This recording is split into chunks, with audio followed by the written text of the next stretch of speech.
Hey guys, what's going on? I'm Flipataku. Welcome back to another best of video. Now today we're talking about video games. Now we've done anime and manga for the best of list so far. I played a decent amount of games this year. I found out that most of the games I played are on the Switch. Because of my life schedule, I'm so busy all the time. To be able to take my Switch to work with me, take it to wherever I'm going, be able to play 10 minutes here, 20 minutes there, maybe an hour there, and then when I get home to lay in bed and play maybe 20 minutes, maybe 10 minutes. The Switch has gotten the most playtime for me this year. Now, I do want to give an honorable mention, and before we get into the actual list, they're not in any particular order, except for like the last 5-ish. So I'm gonna be pulling games out. I don't have anything pre-planned or pre-written. It's gonna be honest opinions off the cuff. And the first game I want to talk about that is an honorable mention is Crystar. Crystar is a game that I got. I just couldn't find my physical copy, and I couldn't find my physical copy for my number one, which makes me a little sad. But I think I lent it to a friend to borrow, so hopefully I can figure out who has that because my number one game is very important to me. But Crystar was a really interesting action JRPG. It's about a girl whose sister gets put into, like, gets taken to hell, and you're in this limbo type area, and when you cry, when you do damage and receive damage, you cry, and your tear gauge fills up, and basically you can unleash a persona-like being. The gameplay is a little stiff. The most annoying footstep sound in any video game ever, and you hear it all 30 plus hours of the game. I wanted to rip my head off at one point, but the story is actually compelling, and the beautiful opening really drew me in. But you could tell it's a very budget JRPG. There are some just really awful, like, cutscenes and stuff, but overall I think it's worth mentioning, and if you are itching for a unique JRPG, pick it up. Now the first game I want to talk about on my list is Final Fantasy XII, the Zodiac Age. You guys are going to see a lot of re-releases and ports on this list, and honestly it's just what I enjoyed the most this year. But Final Fantasy XII, I remember when this launched on the PS2 and I was in love with it, and I think Final Fantasy suffers from the same thing that Zelda suffers from, where the newest one is shit on all the time, and then a couple years later, when more entries are out, it's then looked back fondly on. So when 12 was released, a lot of people didn't like it, and now you have a lot of people talking about how great it is. I have played every single Final Fantasy mainline game, including most of the spin-offs. Everything from Crystal Chronicles to the 13 trilogy, and I've enjoyed most of them. I'd say about 90% of them. 12 is a fantastic game. The story, the main character is a little obnoxious. I wish he wasn't the main character of the game, but the whole combat system is wonderful. The world is amazing, and I remember playing that back in the day. It blew my mind, especially from. I played 12 and then played Final Fantasy 11, and 12 is basically a single-player MMO, but I highly recommend you guys pick this up. This is a really nice release on the Switch. I was debating whether or not to put this or Final Fantasy 10 and 10-2 on the list, but I chose 12 because of, one, I like the game right now because I've played 10 so much, and I haven't played 12 as much as I've played 10. I do think 10-2, by the way, gets a bad rap. I think the story is a little lackluster, but the job system is one of the best job systems in any Final Fantasy game. I think it goes like Final Fantasy V, then 10-2. It's really good. But my main issue with the 10 and 10-2 English release is that 10-2 is a digital download. Now, if you import the Asian release, which has the English voices and English subtitles, you get both of them on the cart. I don't know why. This seems to be a thing with English releases of these games. The Mega Man X collection had it as well, and it's just really obnoxious to me. It hurts my feelings almost. So I wanted to highlight that. 12 is a wonderful, wonderful game. And then another, this is a collection of games, and I want to eventually pick up the other. I think there's 3 more after this, but this is the Psycho Collection Volume 1. This has Strikers 1945, Gunbird, Soul Divide, Sword of Darkness, and Samurai Aces. This is a shooter shmup genre collection, and I found myself enjoying this a lot. My favorite, though, out of the 4 in this pack is Soul Divide. The Switch is becoming a shmup machine, and you're gonna see that here in a little bit. I also want to talk about Darius. This is the Darius collection, the Cosmic collection. We get 4 games on this.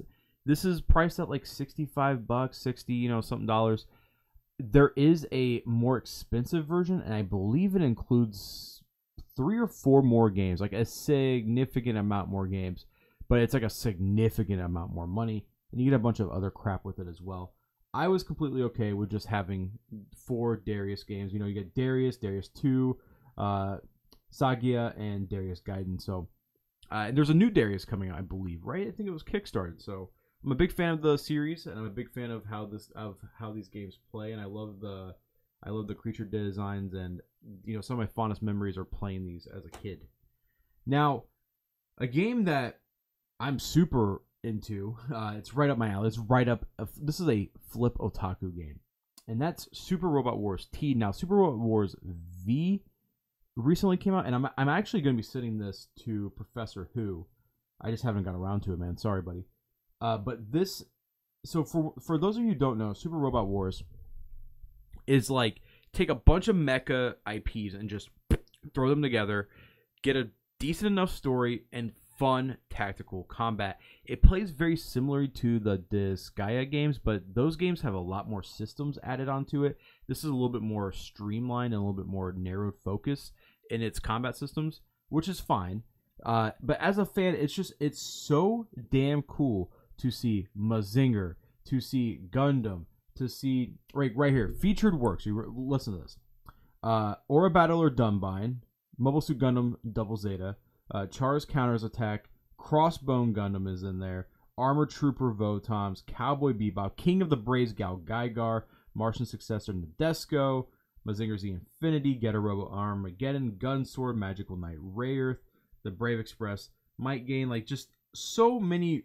Oh, Mobile Fighter G Gundam, just awesome. This is fan service, and the attack animations are wonderful.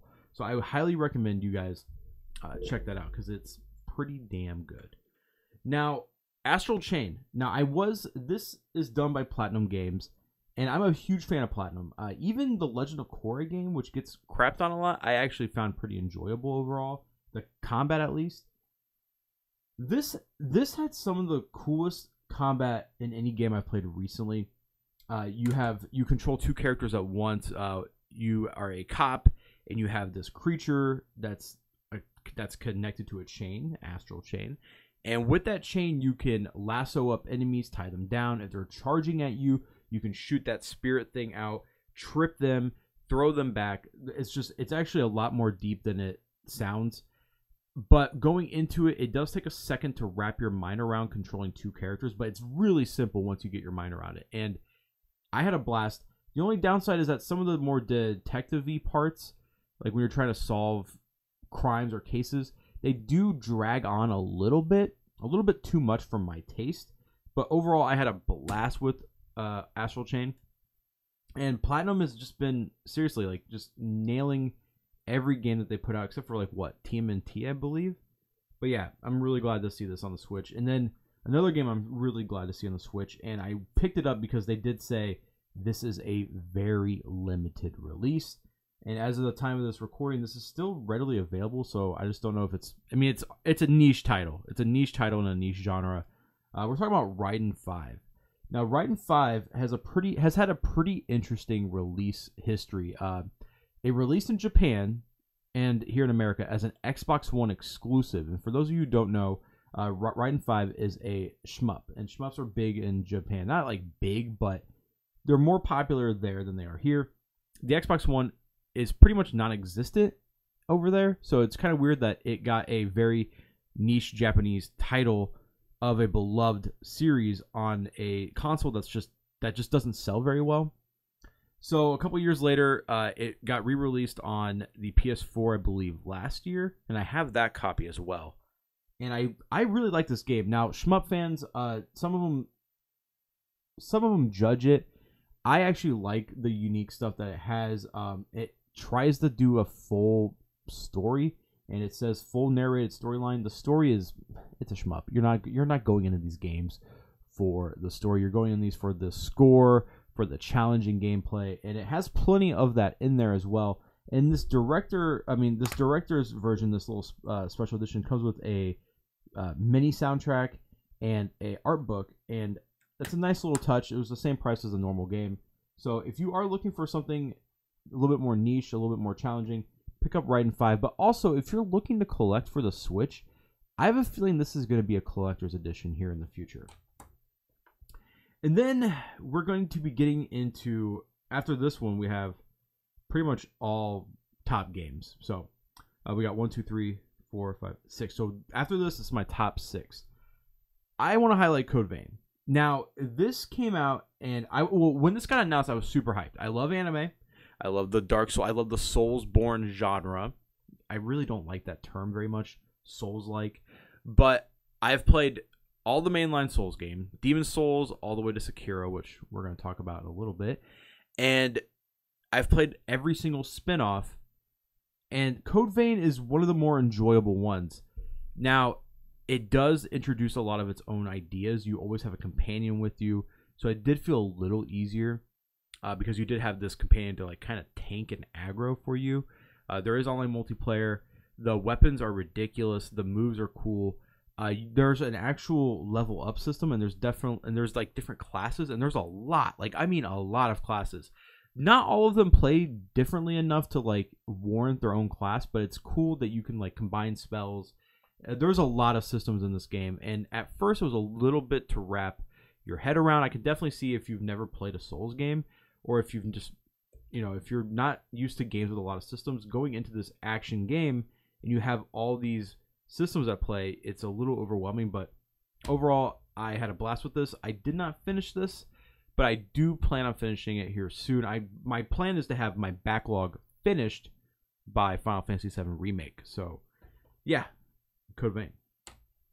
And then let's talk about, now this is my 6th favorite game release of 2019, and I want to highlight Daemon X Machina.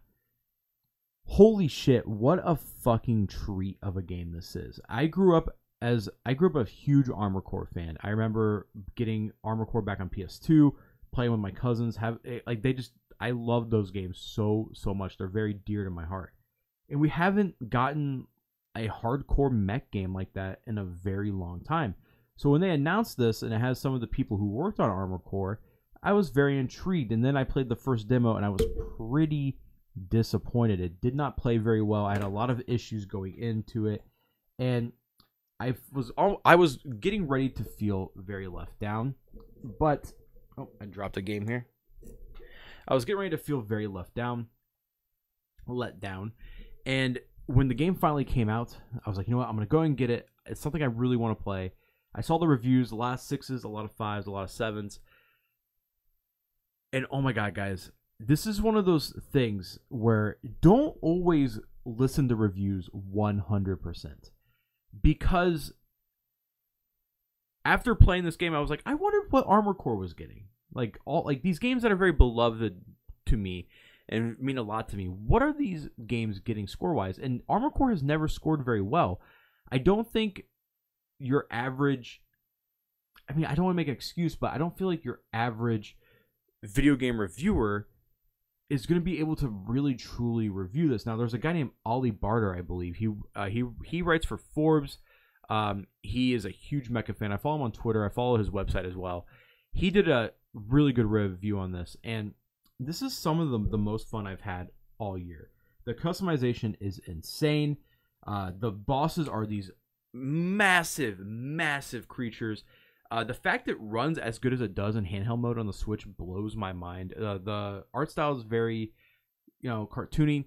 The story is not it's not really there, but it's decent enough. It's just like every other Armored Core story, except a little bit more anime.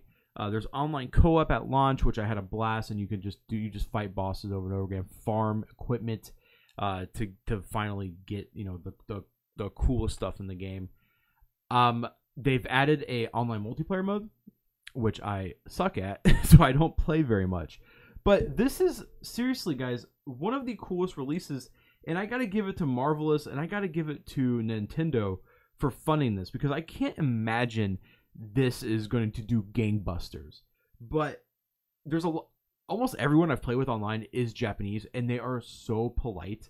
There's like a little chat room, and everyone's very kind. I've never had someone leave because I'm doing poorly. Everyone seems very encouraging, and it's a blast. And when you're actually so you have like, like your typical like grunt units that you're fighting, but when you get into a battle with another mech and you have your swords and they lock and you have to jam on the buttons and you're dashing around, it's some of the most hyped moments in gaming I've had all year and in a very long time. One of my favorite things even now is just looking at GIFs of what people are doing in this game, because it is mind-blowing. I feel like with Xenoblade Chronicles X, that game is now almost at like a cult-like status. I think this is what that's going to end up being. I want more mecha games like this. This is a hardcore mech game, and I want more of this. I hope From Software does an Armored Core series. I would love to see what Miyazaki does with an Armored Core game. I know right now he's working on Elden Ring, but I want, after that, more freaking Armored Core. And you guys know I love mech, so that's kind of my whole shtick. Then I want to highlight Dragon Quest. What is the full title? Dragon Quest 11, Echoes of an Elusive Age S Definitive Edition. Not much to say. This is one of the best JRPGs of the decade. Definitely the best JRPG of 2018 and 20. It's definitely the best JRPG of 2018. This is. I've always been very fond of the Dragon Quest games. I've always been more of a Final Fantasy guy, but I have played almost every single Dragon Quest game, and this one might be the best. I know it might be recency bias, but there is so much love, so much content, so much care put into this game that it's kind of staggering that it fits on a cartridge. And when this was getting announced for this, and first of all, this was the first Switch game announced, I believe. When they announced this game, they're like, "Oh yeah, it's coming to the Switch." We didn't even know what the Switch was at the time. So when it finally came out to Switch and I saw people complaining about how it looked. Honestly, the game looks fantastic. It runs amazingly on the Switch. That and Breath of the Wild and Daemon X Machina are some of the games where I like stop and I go, "Holy crap! Like these are on the Switch. Like these are on a handheld." It's so mind blowing. But again, the Switch is just killing it this year, guys. You have one of the best JRPGs of all time. You have one of my favorite mech games in a very long time. You have niche titles like Super Robot Wars, and then you got the shmups. It's becoming my favorite system. Hands down, it's becoming one of my favorite systems. So now we're in the top 4 games here, and I'm really excited to talk to you guys about this. So now the next 2 were really hard on how I wanted to rank them. But number 4 is Fire Emblem 3 Heroes. It feels so good that when Fire Emblem Awakening came out, it was beloved. The whole Fire Emblem fan base got a boost. People were so happy because it was like a do or die for the whole franchise, honestly. And then when was it Fates? Like there was Conquest and all that. When that came out, I was a little let down. And the amount of changes that they put in, because that's times Three Houses doesn't even feel like a Fire Emblem game. There's a lot of Persona-like qualities to it. You are doing almost a life simulator. You're a teacher at a school. I actually love that aspect. I loved interacting with students, and I loved interacting with the other teachers at the school. And the plot twist through midway or 3/4 of the way through the game was pretty damn jarring, and I was like, whoa, and I was really into it. So if you're looking for one of the best tactical RPGs on the Switch, or one of the best tactical JRPGs period in a very long time of this decade, this is the best Fire Emblem of this decade, hands down. We actually got quite a bit of Fire Emblem content this last decade, but it feels really good that the whole Fire Emblem community is rallying behind this game, because it's really good. It's really, really damn good. So go pick that up. Now, my favorite JRPG releases of the year are technically 3 games in a series that I love a lot, and that is The Legend of Heroes, Trails of Cold Steel. We've got, we got 1, we've got 2, and then standard case 3. Now the Legend of Heroes franchise is one of my favorite JRPG franchises ever. After playing a bunch of Nihon Falcom games, they have become my favorite JRPG developer. They put a lot of love, a lot of care into the world building, into the characters, and that's what and also into the combat systems. Everything I could want from a JRPG, these games give me tenfold. Like, you get great characters, you get a world that feels so fleshed out. It feels so vast. It feels as vast as our own world. And I think this year in 2020, I think we're gonna be getting a lot more content. They haven't announced Trails of Cold Steel 4 yet, but it would blow my mind that they just wouldn't put that out. So I'm hoping we get the conclusion of the Trails of Cold Steel series. And I think Legend of Heroes, I think Trails in the Sky is on Steam. So if you are interested in where that franchise started, check that out. Now, my second favorite game of 2019 technically came out at the very end of 2018. But I'm putting it on this list because I bought it in 2019 and I played so much of this. I fell in love with it, and that is Kitsune Destiny.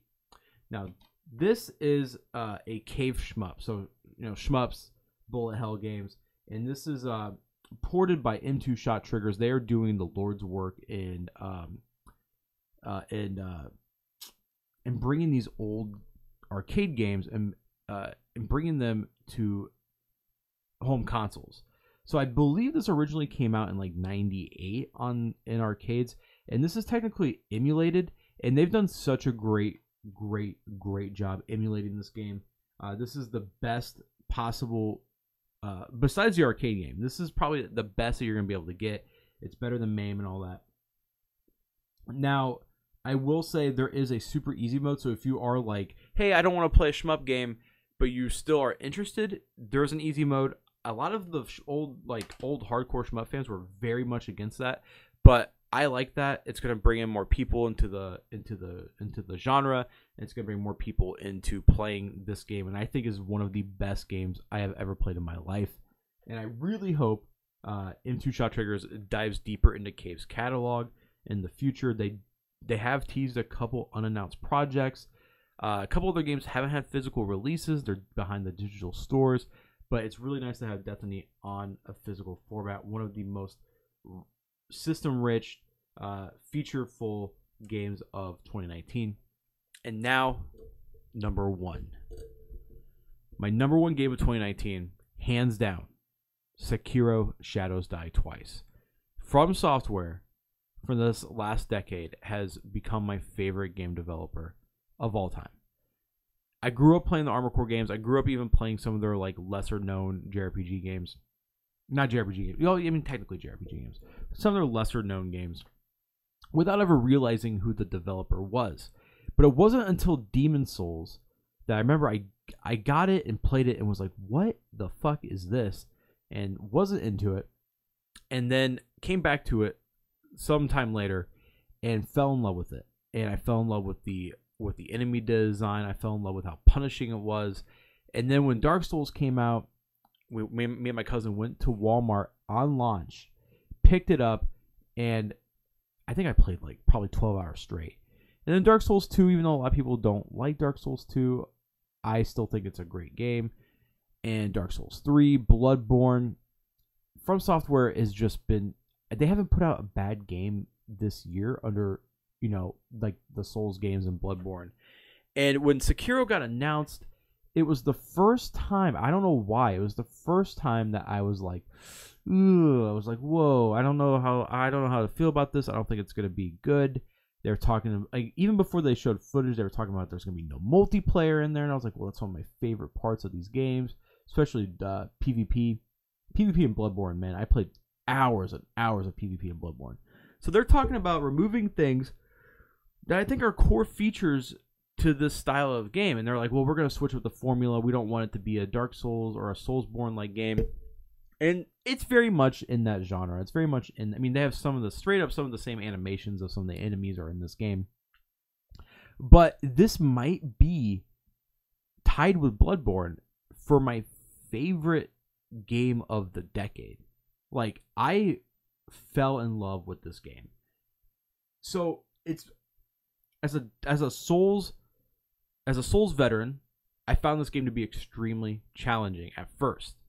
I could not wrap my head around the combat system, but once it clicked with me, just like everyone has that moment when they first start getting into Dark Souls, it clicks with them. That happened to me here. And when it clicked with me, I became an unstoppable badass. And no game has made my heart race the way that this game has. The boss battles are intense. Even standard enemy, every enemy that you come around, I felt anxious. You know, in Dark Souls, you can eventually get to the point where you can just strafe around the enemy and cheese it a little bit. You can have friends come in and help you. This is literally down to how skilled you are as a player. And this game, more than any other game from Software, sparked the talk of, we need easy modes in games. Should there be easy modes in games? And for me personally, I don't think there should be easy modes in games. I just don't think some games are for certain people. If you are not a fan of this game, if you're not a fan of Dark Souls or this genre, I am not going to recommend this game to you, because this is hard as F. This is harder. I don't get angry at games, but there were some points in this game where I was like, "Whoa, mother!" But some of the most standout boss battles, Lady Butterfly, the ape, and some of my favorite just set pieces, like not even like crazy set pieces, just like environments in gaming in a very long time. It feels very grounded in reality at times, but then also very surreal in others, and it even goes to a very surreal place.